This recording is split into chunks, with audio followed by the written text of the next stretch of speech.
page on our website using eossafely.com/geraniumeo. Welcome those on Facebook as well. So we are in our last class, our last free essential oil class. This is the last Sunday that I'm going to be hosting free classes. So it's kind of sad. It's kind of bittersweet because it's really exciting to do this one last class because I have a lot of awesome things in store for you guys over the summer and into fall. So I really look forward to sharing my ideas with you and getting some feedback from you to know just exactly what you are looking for. So keep an eye out over on the Facebook group. If you're not yet a member, you can go to usingeossafely.com/FB, and that would link you right to our large Facebook group. We actually just hit 43,000 members, and that is really exciting. So tonight I will be going over the therapeutic properties, benefits, safety, and lots of recipes for Geranium Essential Oil. We are live on Google Hangouts, which is also broadcasting on YouTube as well as my website, and we are also live over on the Facebook group event page. If you haven't caught this live, if you're watching the recording and you're watching the replay before Monday the 30th, I will be live at noon on Periscope as well as our public Using Essential Oils Safely page, our public page over there. So I will be, I have my iPad set up to do screenshots of my screen. So if you guys are over on Facebook, that's what you're seeing right now. So the text on the bottom, that's why that's a little bit backwards. But you can interact with me over here on Facebook just as well. But if you would like to type in over on the Google Hangouts page or see the screenshot, instead of seeing a screenshot, if you want to see the screen share a little bit more clearly, you can go to our live class event page over on Google, which you can find at usingeossafely.com/live class. So I welcome you to go over there. If you have any questions, please go ahead and post them. I may not see them until the end of the class. I will be presenting the class first, then I will be answering your questions. If you do have a question for clarification on a slide that I'm showing, you can go ahead and ask your question, but please know that I might not catch it in time and I may have to wait until the end. Definitely those of you on Google Hangouts, I will not see because I do not have that section up yet. In fact, which reminds me, I think I can click it on. So there I go. Okay, so I do have that area up. But again, if I'm presenting the class, I may not see it in time. Please save your questions to the end if possible. So now would be a great time for you to share, no matter where you're viewing this from, just share it with your friends. You can share it right on your own timeline, which will allow both you and your friends to view this live right on your Facebook page, which is really cool. Now, after the slideshow presentation, I will be answering your questions. If you are in Google Hangouts, you can click the grid over on the right-hand side, which will pop up a Q&A button that you can select, and you can type your questions in that way. If you're on YouTube, you won't be able to do that until you click the text link near the bottom of the screen. And of course, if you're on Facebook, I think you know what to do. Alrighty, so let's get started. So I'm Lea Harris, certified clinical aromatherapist, founder of usingeossafely.com, safeeolabels.com, ueosapp.com, and freeeoclass.com, where you can find all of the previous free essential oil classes that we have done up to this point. We've done this for 4 months, and there's 17 classes, which is really exciting. So whether you're interested in singles or whether you're interested in family-safe blends for either germs or sleeping or whatnot, you can probably find it over there at freeeoclass.com. So I am going to, oh right, and again, these classes are for anybody, no matter if you're a beginner or not, and no matter which brand you use, you can still use this information because safety is safety no matter the brand. I'm going to now swap over to screenshot mode so that you guys can see better what I'm seeing. And again, all of these can be better seen over at usingeossafely.com/geraniumeo, and that's where you can find all of the slides that I will be sharing with you this evening. Right over here. Now, here is the first slide that I have, and these are the constituents. Now, if you've ever attended any of my classes before, I'm going to zoom this in for you guys. You have heard me say that the constituents of the essential oils are sort of like ingredients. A cake is just not a cake. You have eggs and you have flour and you have oil and you have all these different ingredients that make up a cake. Same goes for essential oils. There's things called constituents, which make up, it's a chemical makeup of the essential oils. So here are 4 different kinds of geranium. They actually all have the same botanical name, which is not listed on here. I hope I have that listed in the next slide. But they're all from different areas. And as you can see, they mostly contain the same essential oil constituents, but they're going to be in varying amounts. As you can see, the citronellol is anywhere between 19 and 48%, depending on which area that this is harvested from. And you can see the other constituents as well. There's sort of a range of what is found to be normal for, say, Egyptian geranium or bourbon geranium, etc. So this is sort of a little bit of kind of a geeky thing that maybe some of you will be bored with, but I find a little bit fascinating. Here are all of the therapeutic properties for geranium essential oil. Now, we get these therapeutic properties from those constituents. Scientists and researchers have, they've done research on those constituents, and they've said, you know, this constituent is really good for this. This has really, really good properties of such and such and such. So this is where we get all the therapeutic properties. These depend on what constituents are found in the essential oil. So as you can see, geranium is antifungal, it's anti-inflammatory, it's calming, it's really great for the skin. That's why it's astringent, which actually I don't even see on here, do I? It's really great for the sedative, for the nervous system sedative. It's great for insects, and we will get to that as well. So from the constituents where we get the therapeutic properties from, we can then say, you know, these are the benefits for this essential oil. So for geranium essential oil, you can use this for things like arthritis or varicose veins. You can even use it, you can diffuse it if you have a cold coming on, any airborne germs, headaches, PMS, any respiratory issues. It's a really, really great addition to an insect repellent, especially for ticks. It's the #1 essential oil to use if you need to repel ticks. And the bourbon in particular is best for tick repellent. So here's the safety for geranium essential oil. Now, we do recommend that you stick to no more than a 17.5% dilution. And again, you're probably not going to need more than that for geranium. We do recommend that you always dilute, and you're probably going to need much less. But in case you're wondering what the topical max is, it's 17.5%. You can round that down to 17, totally fine. If you do go over that, you could be prone to irritation and sensitization.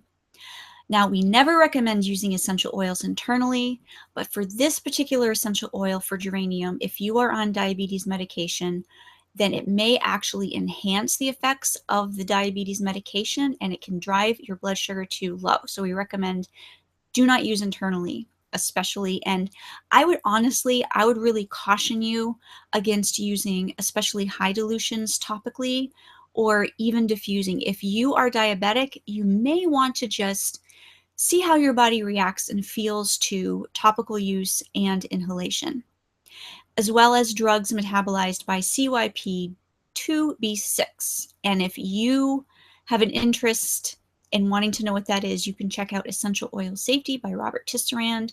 And if you are using drugs metabolized by CYP2B6, you probably know, and this is one you're going to want to stay away from, especially internally. But again, we don't recommend using geranium essential oil internally anyways. The shelf life of geranium essential oil is about 4 years.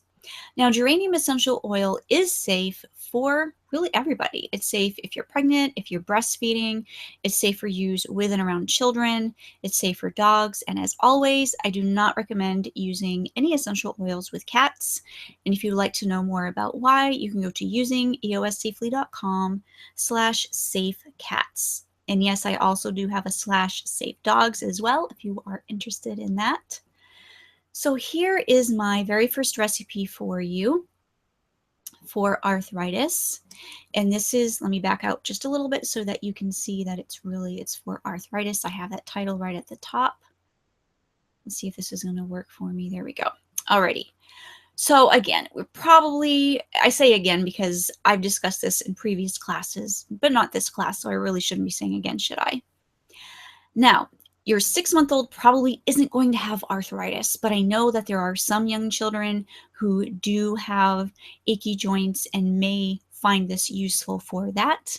So I do have different dilution strengths depending on the age group. So as you can see, for your average healthy adult, I'm going to recommend a 3 to 5% dilution, which is 18 to 30 drops per ounce of carrier oil or lotion. And you want to apply right where the pain is as needed. And the next recipe I have for you guys is for varicose veins. And again, your 6-month-old probably isn't going to need this, but I do have a safe dilution if you want to use that topically. It's actually the same dilutions as for arthritis. For a healthy adult, 3 to 5% dilution in an ounce of carrier oil or lotion. I would probably, backing off back to arthritis, I would probably recommend an arnica lotion or an arnica oil as the base. Now, you can use arnica oil as a base for varicose veins as well, or arnica lotion. That would also be useful as well to use if you would like to. That can be useful, especially if there is any pain involved with those varicose veins. Now, if you have any digestive issues, and I'm seeing now I need to make myself a note. I need to make myself a note because I actually do recommend inhalation to try first with digestive issues. So if you have an inhaler, I recommend adding 15 drops of geranium to your personal inhaler. You can add a drop to your diffuser pendant. You can diffuse between 5 and 10 drops in your room diffuser. It really depends on the manufacturer that you're using, what they recommend, how many drops they recommend. But if you're having any serious type issues, I would definitely apply topically. If you're having, cramping or bloating or upset stomach or anything like that, you can use Geranium Essential Oil topically to help with that issue. Hot flashes. Now, this is one, if you are having any hormonal issues, geranium is a really great one to use for hot flashes. I do recommend adding preferably to a hydrosol. There is a geranium hydrosol, or you can blend it with ylang-ylang hydrosol, or lavender, or even sandalwood. There's so many great hydrosols that you could blend this with. Again, essential oils do not blend well with water or hydrosol, so if you are going to use water or hydrosol, please shake well before spritzing on the back of neck as needed. And that will help cool you down, especially if you store this in the refrigerator. Any menstrual pain issues, you can add 12 drops of geranium essential oil per ounce of carrier oil or lotion, and you want to apply this topically to the abdomen as needed. So any type of cramping or menstrual pain, you can use this, and this would be a 2% dilution.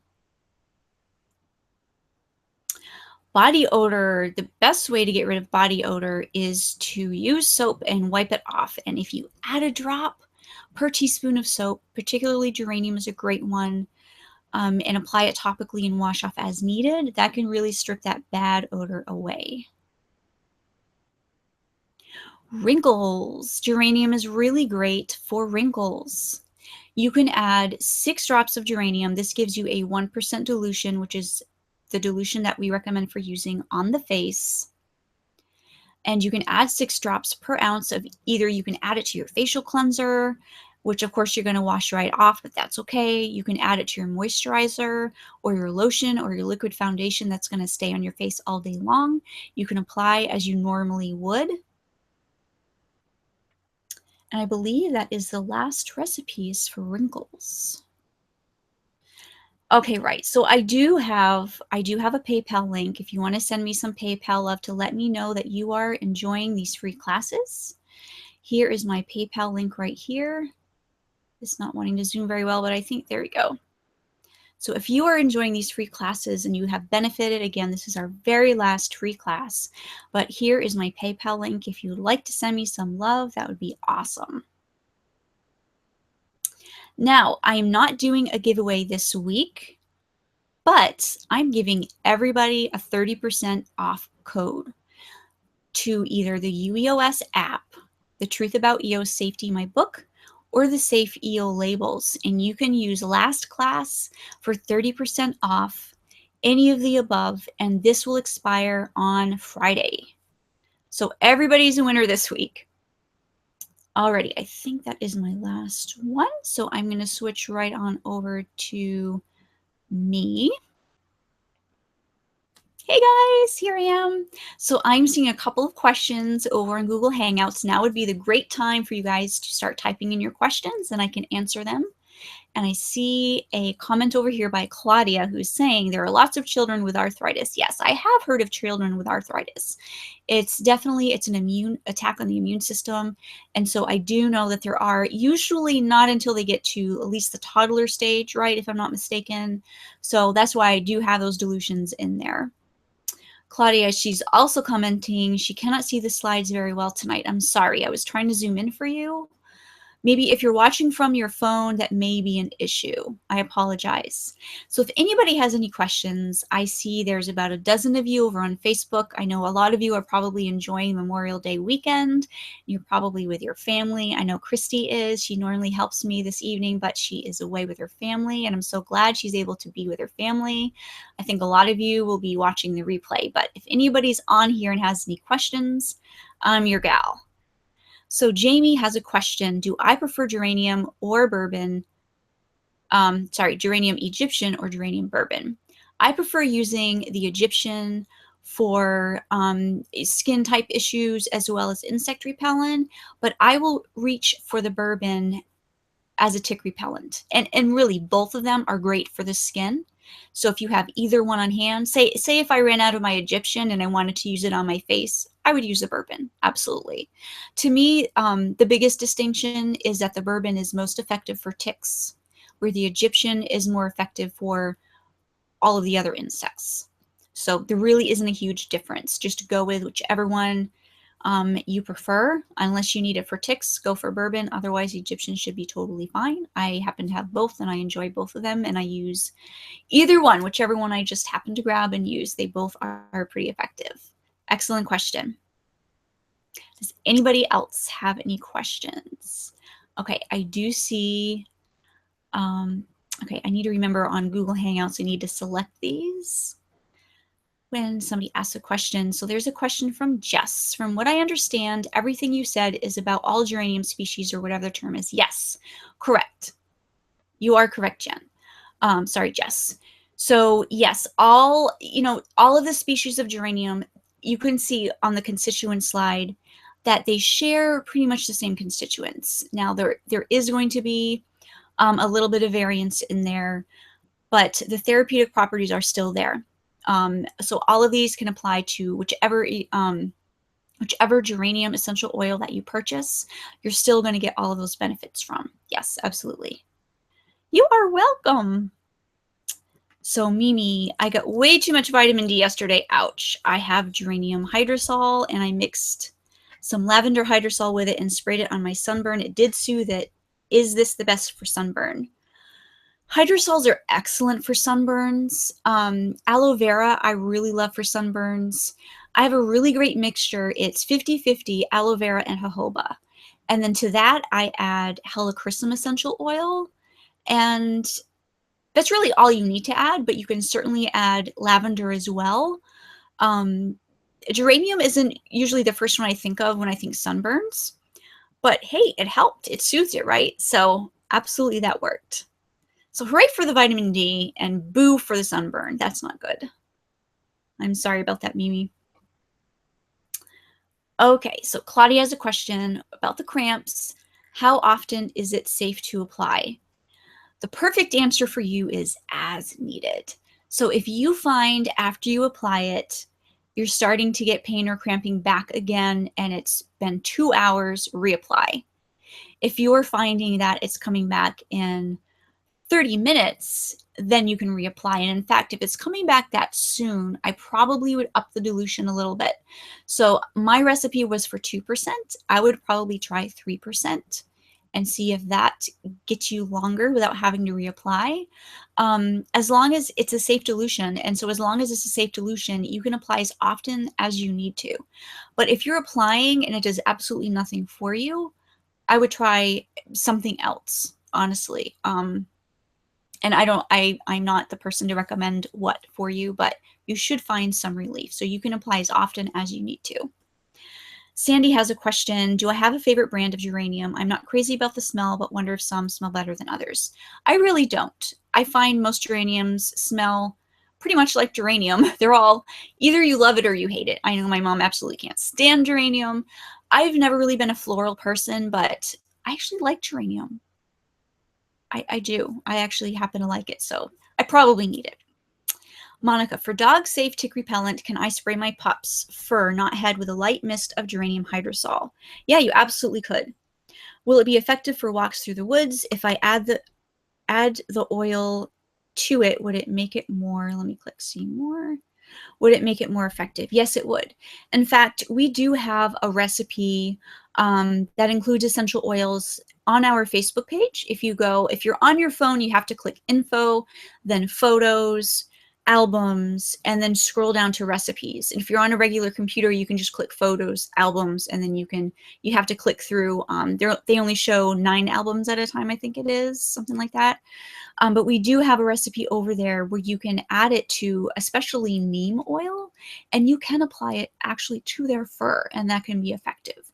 But most certainly you can spritz hydrosol directly on your pet. Yes, that would be fine. Nancy has a question. How often do you take a break from using essential oils topically and inhalation? That really depends on what the use is for. If you are using something daily, such as for wrinkles, for example, I recommend after about 3 weeks, you find something different to use for a bit. Maybe you'd want to switch from geranium over to frankincense. Or if you're not pregnant, you can try myrrh, or maybe you like to use neroli. That's just my preference, because as long as you don't use it, you don't overuse it, you're preventing sensitization. At least you're lowering your risk. So if you're using a very high dilution, then you probably wouldn't even want to go the 3 weeks. And I can't really think of anything that you would use a very high dilution of geranium for, to be honest. As far as inhalation, it's really difficult to long-term overdo inhalation as long as you stick to listening to your body and using as needed. Now, short-term, you kind of can overdo. If you're running your diffuser longer than 30 to 60 minutes. And if it's like right beside you and you've added maybe 10 drops and you can smell it really heavily, you could get a headache. You could feel a little bit lightheaded. So you can kind of overdo it in that sense, but it does go away and there's not long-term damage from it. So that is something that you really don't have to worry about as far as, there is a difference between inhaling and using topically. And generally, if you're using topically, as long as you stick to safe dilutions, you can get away with using it pretty long term. But with most issues, you want to use it as needed. I know for anti-aging, you're pretty much going to want to always use anti-aging once you hit a certain age. You're not going to go, okay, well, I'm done using the anti-aging oils. I think I'm done for life now. Probably not. So that's something that you definitely want to try to rotate if you can. Great question. Alrighty, so are there any other questions? I know there's some of you over on Google Hangouts. There's about a dozen of you over there. I know this class is not as full this evening. I think everyone's enjoying the weekend, which is awesome. So are there any other questions this evening? You are welcome, Nancy. So while I'm waiting for you guys to have questions, I just wanted to discuss a little bit. I have no notes prepared for this. I wasn't really necessarily going to talk about this per se, but if you guys have any feedback, I have some wonderful ideas that I want to continue for you guys. Now, I will be ending the free essential oil classes. We will be doing a summer break. Now, my number one priority after tomorrow's class at noon is going to be finishing the rest of those benefits for the app, basically. So I think I have about 2/3 left, or maybe a half left to fill in. Then I'm going to go for the top 60. And I'm going to do set B labels. I know you guys have been begging for set B labels, and I just have not had the time because I've been doing these free classes. So I have more ideas for you. If you remember, if some of you that are on here now remember, I was asking you guys, like, what do you want? Do you want, like, you want some courses? Do you want some courses on like the basics of essential oils? Or are you interested in something like for families, like something that some course that you can take that covers pregnancy and breastfeeding and children and all of that, and gives you all the essential oils that are safe and all of the safety involved with that, and recipes? And that seemed to be the most popular one. And just after that was essential oil profiles. And just after that, I got the idea, hey, I can use Evernote and basically create an app. So that pretty much came first, which I think is great because it works as a wonderful reference. So there's some courses that I'm definitely going to be working towards. So if you have any ideas, throw them at me and I will definitely consider them. But I know so many of you are interested in learning more, particularly about using essential oils with your children. You do not need to have specific essential oils that are specifically marketed towards using with children. There's plenty of essential oils that you can use with children that may not be marketed as child safe. So you guys can relax and it's okay, and you can learn and you can just know and feel comfortable that no matter where you are, which brand that you are comfortable using, you can find essential oils safe for your family, no matter which brand you use, which is really cool. All right, I see the comments rolling in. I will definitely be having more classes in the future, Nancy, and I'm always on. You know, I'm always in the group. Several days a week, I'm in the Facebook group, and I answer your questions live. So you're definitely always going to be learning from me. I'm always going to be sharing. Absolutely. It's just, it takes so much work to do these free classes. And I think that my energies are best spent towards the things you guys are begging for. You want more essential oils viewable from the app. You want more labels that you can put on your other bottles. So those to me are the priorities right now, because you have top 30 and you have, you know, set A, which is 30, and you need more and you want more. So I really want to finish that out so that you guys can get more complete and full information and be educated and empowered with the information that you can find from those two things. So that really excites me, and I think I would rather work towards something like that. So that's kind of where my thinking is. Can geranium, Monica's asking if geranium hydrosol can be used for facial toner. Absolutely. So every night after I cleanse my face, I'll grab a hydrosol. And sometimes I'll use frankincense. I kind of go through a phase where I'll pull one out of the refrigerator and I'll pretty much use it for, you know, 2 or 3 weeks. And you don't have to worry about hydrosols like with essential oils, but you know, after a couple of weeks, I kind of want something different.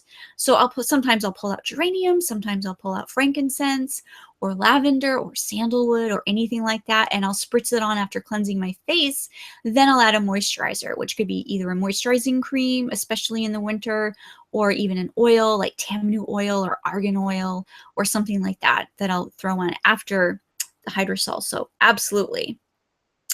Any other benefits for the geranium hydrosol other than wrinkle prevention? It's a really great toner. Again, it's antimicrobial, so it could help if you have any acne issues or whatever. It's got so many great benefits. Yes, yay, set B labels. I know you guys have been waiting forever, and it's taking me so long. So I cannot wait to get those out for you guys. Yeah, so Sandy says, I can't wait for the next app. I've utilized the app a lot more than I thought I would. Amen. Amen. Almost like my own Tisserand book, but easier. Yeah, it's definitely not as complex as a 7-pound book. Absolutely. No comparison at all. His book is awesome. Mimi, I've really enjoyed your classes and I've learned so much for your classes and the Facebook group. You are so welcome. I love all the info you provide, invaluable. Thank you. Thank you so much, Monica. I appreciate that. Sandy, do you have to keep refrigerated? The essential oils, I always recommend refrigerating your essential oils. You will extend the shelf life. For hydrosols, yes, absolutely, definitely refrigerate 100% all the time. They do have a much lower shelf life, between 6 months and 12 months. So you definitely, I prefer to purchase the smaller bottles, like 2-ounce bottles. That's what I generally purchase. And I definitely refrigerate them. So that's what I do. Okay, so Claudia has a question. Just wondering what others do when diffusing. I want to switch up essential oils, but there is still mixture left from the most recent. What do you do if you want to diffuse something else? Store what is currently in the diffuser or discard? It depends. I will generally just add different essential oils on top and just diffuse it. It really depends what you're trying to do. Obviously, if you have sedative essential oils from the night before and you want to diffuse energizing essential oils, you're probably not going to want to diffuse both at the same time. You can discard it generally if you've added, around 5 drops or so, and you just diffuse for any length of time. You're really not going to throw much away, but I know that just sounds really wasteful. You can save it if you wanted. The other thing is, if you're finding this happens regularly, I would add less water. So even though it has that max line, I wouldn't fill it the whole way. If you find that you're regularly using maybe half of that, just fill it up halfway and add half the amount of drops, and then just, try to use the whole thing. So it's really up to you. It depends how much you have left, how many drops of essential oil you think are left, and or if you mind mixing them or not. Some of them, it may not matter if you mix. If you have an anti-headache blend in there and then you want to add some sedative on top, it could be totally fine. Could be totally fine. So Claudia, I love the live post. There is so much activity on the Facebook page. These are great because they stand out. Thank you so much. I really appreciate that. So those of you who have not been with us since January, when we've done these essential oil classes every single week, you can go to freeeoclass.com. So if you've only followed me for a few weeks or even 1 week, or this is your first time and you had no idea I did free essential oil classes, you can catch up. Just go back from the beginning and you can see we started on Blab and then we just kind of morphed to doing it this way. There were some technical issues with Blab and we just kind of try to find a really good balance, and I think this pretty much works. So go ahead on over to our YouTube page. You can find tons of videos over there, or just go to freeeoclass.com. You can scroll down to whatever class interests you, and you can find the YouTube or the Blab, whatever it is, embedded right on the page, and you can watch that.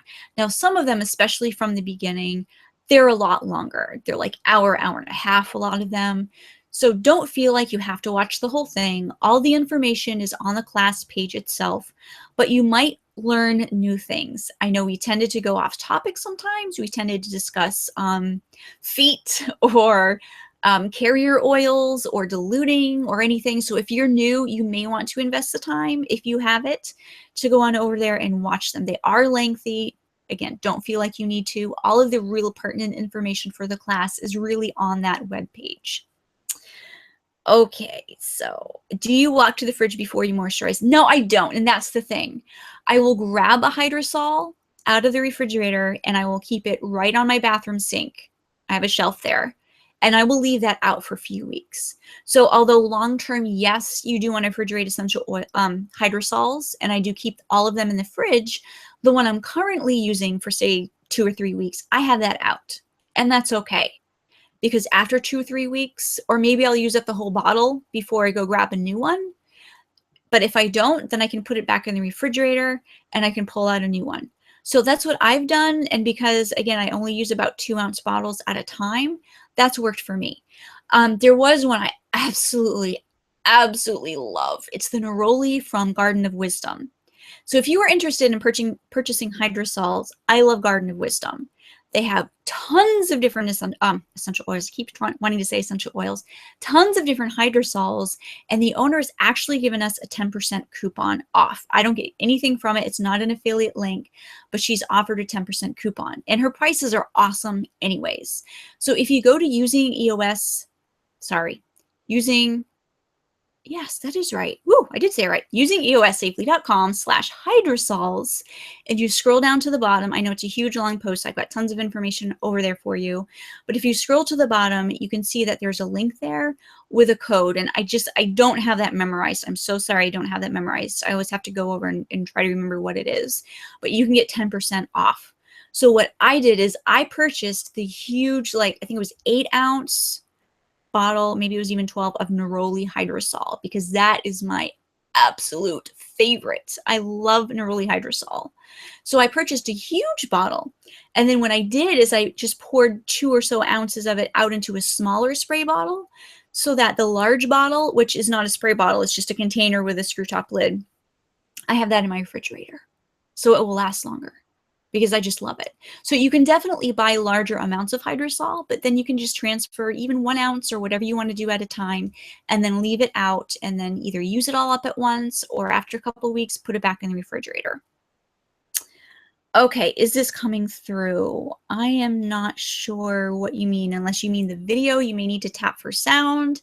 I think some people on Androids have difficulty viewing this. That's a great question, Christina. How long can it not be refrigerated? I've generally kept them out 2 or 3 weeks, and I've never had issues. So I really can't say. Actually, I probably can say there were, there were a few out, a period of time where I was not able to keep mine in refrigerators, and I did have them out, and they lasted close to a year, at least 6 months. So I wouldn't really panic or worry. It really helps to extend the shelf life if you refrigerate it. And Garden of Wisdom, they have dark amber bottles that they use. They're hard plastic so that you don't have to worry about them breaking. But if you do purchase, like I purchased some from Aromatics International, which I also like, but you're able to see through them if they start to get cloudy or have like little pieces of things floating in them, then you know they're no good anymore. And that's when, yeah, you pretty much want to dump it. Or you can use it in your cleaning sprays. Like I posted in the group the other day, I had, it didn't really start really going bad, but it was just a little bit at the bottom. I had just a little bit at the bottom of a couple of different bottles. And I went, you know what? I'm just going to dump these in the cleaning spray. I've had these a while. I'm going to order new bottles anyway. So I'll just throw them in there. But if you do find that your hydrosols expire, what is this, a hydrosol class or what? If you do find that they expire, then you can use them in cleaning sprays. You can add them to peroxide or whatever you want to do, and then add essential oils as well. Yes, neroli is excellent for the skin. It's calming. It's just lovely. It just smells like oranges. Like it's so, the hydrosol. I wasn't as impressed with the essential oil, to be honest. I'm not in love with that, but I absolutely love the hydrosol. So delicious. Like I would just want to drink it. It's so yummy, but I haven't. But you can actually, hydrosols you can use internally, but don't just do it just because, but do some research first. What about Rose Geranium? Yes, Rose Geranium is fine as well. Pretty much the same as other geranium. It's usually Rose Geranium refers to the distillation of roses and geranium at the same time, but rose and geranium are both excellent for the skin. So if you're using this for topical skin issues, anti-aging, anything like that, definitely Rose Geranium is totally fine as well. Yes. Okay, so Claudia, did you say that it's best to keep all essential oils in the refrigerator or just specific ones? As a general rule, I say all essential oils, but if you have some essential oils that are really thick and resinous, that are normally really difficult to come out, such as vetiver or myrrh, please do not refrigerate because you will drive yourself mad. They will never come out of the bottle. So those I would recommend keeping out. Fortunately, those also have a fairly long shelf life as well, so you don't really have to worry. Sandalwood is another one that has a really long shelf life. I'm talking 6 to 8 years, so you'll probably use it up before it goes bad. So most of the time, yes, I do say, because it will. The cold will keep your essential oils lasting longer. So yes, it makes sense to refrigerate them. But for the ones that are hard to get out of the bottle, you probably, for your own sanity's sake, don't want to refrigerate those. Great question. All right, is there anybody else that has any questions on either Facebook or on Google Hangouts / YouTube / if you're watching on my website page? Are there any other questions before I get off this evening? Alrighty, so you guys know where to find me. I will be on Periscope tomorrow at noon Eastern Standard Time, and I will be on our public page using essential oil safely. Oh, yeah, it's late. I'm getting tired. Don't mind me. So you can find me over there tomorrow at 12 noon Eastern Standard Time. It will be our last live class, our last free live class in our string of free essential oil classes. I will definitely be back. I will be hopping on Periscope. I've been kind of neglecting you guys, and I'm so sorry. I will be hopping on Periscope a little bit more often. I typically, I went live on Periscope on Sunday evenings as well, but the last few times we've had issues with being kicked off. So I've just saved that back to Mondays. So, alrighty, guys. Well, I hope you have a really great weekend. I hope you learned something, and I will be back tomorrow at noon. Bye. Bye, guys.